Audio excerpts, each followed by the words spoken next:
बहुत बहुत धन्यवाद।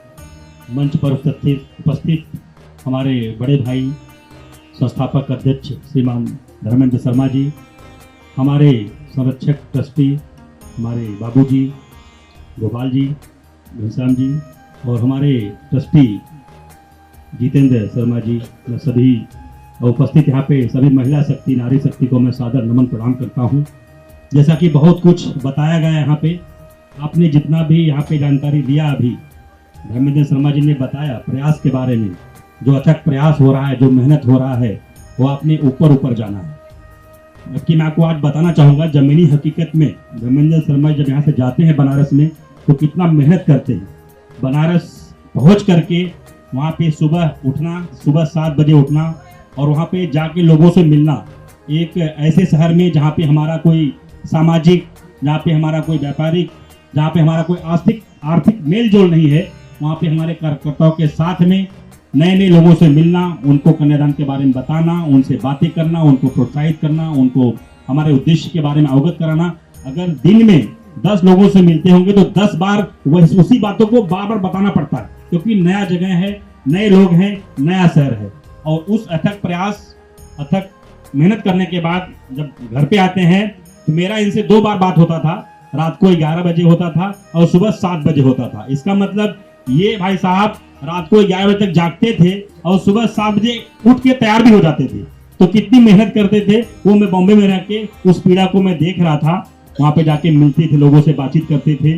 तो बहुत एक हमको यहाँ से एक हम खुद अपने को पीड़ित महसूस करते हैं कि हम वहाँ पे उपस्थित नहीं है, लेकिन हमारी जो सोच है, हमारी जो समझ है, हमारे जो सपने हैं, वो धर्मेंद्र शर्मा जी के साथ में हमेशा रहते थे। इनको मैं जब भी देखता था फोटो में कि किसी कार्यकर्ता से मिल रहे हैं, किसी वहाँ पे हमारे महिला कार्यकर्ता से, पुरुष कार्यकर्ता से, किसी सामाजिक व्यक्ति से मिल रहे हैं, तो हमको खुशी मिलती थी। हमारे भी वहाँ पे लोग हैं, शर्मा जी मिले, ऐसे वहाँ पे कार्यकर्ता हैं जिनको मैं नहीं मिला हूँ और उनको धर्मेंद्र शर्मा जी मिले हैं, बातचीत किए हैं, उनको इतना प्रोत्साहित किए हैं कि उस महिला कार्यकर्ता ने 5 जोड़े दिए हैं वहाँ पे। आप सोचिए कितना प्रयास किया इन्होंने उस व्यक्ति से जिसको ये जानते नहीं थे और मैं मिला भी नहीं हूँ।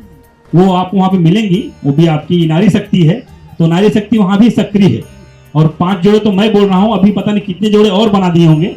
तो वहाँ पे बहुत ही मेहनत का काम हो रहा है और ये मेहनत का काम करने के लिए मैं धर्मेंद्र शर्मा जी को बहुत बहुत साधुवाद देता हूँ।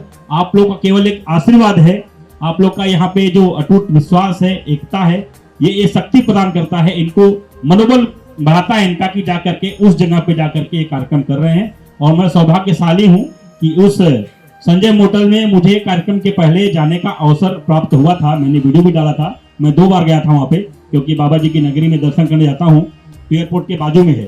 तो मुझे 2 बार मौका मिला संजय मोटल में जाने के लिए। बहुत ही बढ़िया जगह है, आप अगर जाएंगे तो आप देखेंगे, मेरे ख्याल से सड़क उस मोटल से ही सड़क गई है, ये समझिए आप। मतलब सड़क भी एकदम मोटल पे है, एयरपोर्ट के बाजू में है, एकदम शांतिप्रिय जगह पे है, बहुत मनोरम दृश्य है। अंदर जाएंगे तो आपको लगेगा कि एकदम जो बोलते हैं ना, गांव की हमारी जो हरियाली होती है, जो गांव की छवि होती है, जो हमारे देश की छवि होती है, वहाँ पे आपको देखने को मिले।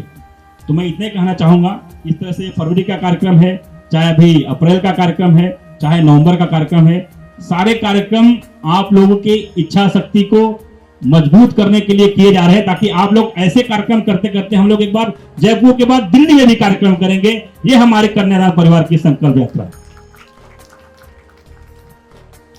और इस संकल्प यात्रा को करने के लिए जो नारी शक्तियों का सहयोग यहाँ पे आज मिल रहा है, आज मंच पे जैसे हमारे आदरणीय बाबूजी ने बताया कि कुर्सियां कम पड़ गई, तो आज सर्वप्रथम आने के बाद हमको जो खुशी मिली आप लोग की संख्या शक्ति देख करके, उसको हम बयान नहीं कर सकते। क्योंकि हमको याद है, हम पहले कार्यक्रम करते थे तो हमारी संख्या इतनी होती थी, इस तरफ की जो चेयर है ना इतनी होती थी, इसमें भी कुछ बैठे होते थे तो कुछ चेयर खाली होती थी। तो हम लोग अपने आपस में हम लोग संकल्प लेते थे, अपने आपस में लोगों को प्रोत्साहित करते थे कि नहीं, बढ़ेंगे बढ़ेंगे बढ़ेंगे। और आज एक परिवार हमारा यहाँ से यहाँ तक पहुंच गया है। और वो दिन दूर नहीं कि जब हम किसी बड़े हॉल में कार्यक्रम करेंगे तो हमारी संख्या बल उस हॉल में कम से कम 2000 होगी। और ये सब अगर संभव हो सका है, तो आप जैसे नारी शक्तियों के कारण होगा। एक 2 लाइन भी है कि नारियां देश की जाग जाए अगर, युग स्वयं भी बदलता चला जाएगा। तो हमारे हर पुरुष के जीवन में बिना नारी के कुछ नहीं है। हम जन्म लेते हैं तो माँ के कोख से जन्म लेते हैं, माँ हमें लालन पालन करती है, फिर हमारी एक बहन होती है, वो भी हमें दुलार करती है, फिर बहन के बाद हमारी एक बुआ होती है, वो भी हमें लाड प्यार करती है, फिर भाभी होती है, वो भी हमें लाड प्यार करती है, हमें अपने माँ का प्यार देती है। उसके पश्चात विवाह के पश्चात जीवन संगिनी आती है, वो भी महिला के रूप में आती है, वो भी हमारे जीवन को धन्य बनाती है अपने ज्ञान से, संस्कार से, सत्कार से। और उसके पश्चात हम जब पिता बनते हैं तो पुत्रियां हमारे घर में आती हैं, वो भी नारी होती है।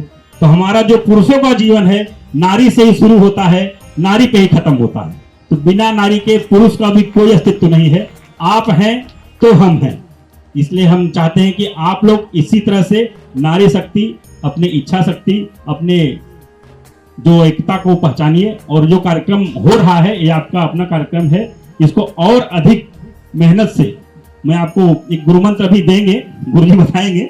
1 जनवरी से आप लोग को एक गुरुमंत्र देंगे। धर्मेंद्र शर्मा जी क्या करना है वो इनका काम है।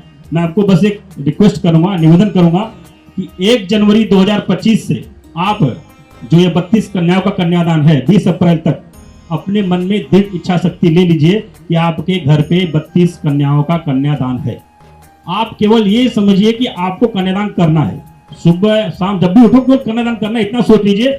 कैसे कन्यादान होगा उसकी पूर्ति ऊपर वाला स्वयं आपको करेगा, जैसे अभी सर जी ने बताया। क्योंकि नाला सोपाड़ा का जब कार्यक्रम हो रहा था तो मैं एक मीटिंग बैठा था, सर को मैंने कॉल भी किया था, मैं ताज में बैठा था मीटिंग में, क्योंकि मेरी बिजनेस मीटिंग होती है, वहाँ पे लोग आते हैं, फाइनेंसर आते हैं, टीम आती। एक फाइनेंसर की टीम आई थी, वहाँ पे एक गुजराती महिला थी। तो ऐसे ही मैं इनसे बात कर रहा था, किसी से बात कर रहा था, कन्यादान का जिक्र हुआ। मैं बता रहा हूँ कि जिक्र करने से भी लोग मदद करते हैं। मैंने उनसे चंदा या डोनेशन या कन्यादान का मदद का बात नहीं किया था, मैंने उनसे केवल जिक्र किया कि हम लोग कन्यादान करते हैं। और उसने बोला ठीक है मुकेश जी, मेरी भी इच्छा है कि मैं कुछ ऐसे संस्थाओं को कन्यादान में कुछ मदद करूं, तो मुझे आप बताना। मैंने कहा ठीक है, तो करेगी, कितना करेंगी? 2000, 5000, 10,000 कर देंगी। तो जिस दिन हम लोग हॉल देखने गए थे नाल सोपाड़ा, तो हम लोग नाश्ता करने बैठे थे वसई फाटा पे, तो वहां पे फिर धर्मेंद्र शर्मा जी ने कहा कि उस महिला को फोन करो। इनको बताया था, उस महिला को मैंने फोन किया, उनको अपने अकाउंट्स का नंबर दिया संस्था का। पेमेंट करने के पहले उसने मुझसे पूछा कि सर इस अकाउंट में पैसा भेज दो, चलेगा ना, कि आपको भेजूं? मैंने कहा नहीं भाई, हमारे परिवार का अकाउंट है, आप भेज दीजिए। उस महिला ने 52,000 रुपए का अपने को योगदान दिया केवल एक मीटिंग में। और आज भी हम उससे जब मिले तो अप्रैल का हमारा कार्यक्रम उसको बता दिया मैंने। उसने बोला ठीक है मेरे साथ, जब आपको चाहिए आप मुझे बता देना, मैं आपको अपना डोनेशन दे दूंगा। तो मैं जब एक बड़े प्रोफेशनल लेवल पे, बड़े कॉर्पोरेट लेवल पे मीटिंग करते हुए कन्यादान का जिक्र कर सकता हूं, तो ईश्वर ने तो आप जैसी नारी शक्तियों को तो ये गुण प्रदान किया है कि आप बिना बात की बात कर सकती हैं।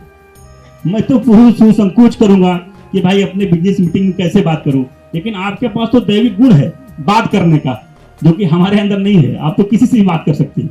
तो अपने उस गुण को पहचानिए, उस शक्ति को पहचानिए, उस शक्ति का उपयोग, सदुपयोग इस कन्यादान में कीजिए। यही मेरा आपसे हार्दिक निवेदन है।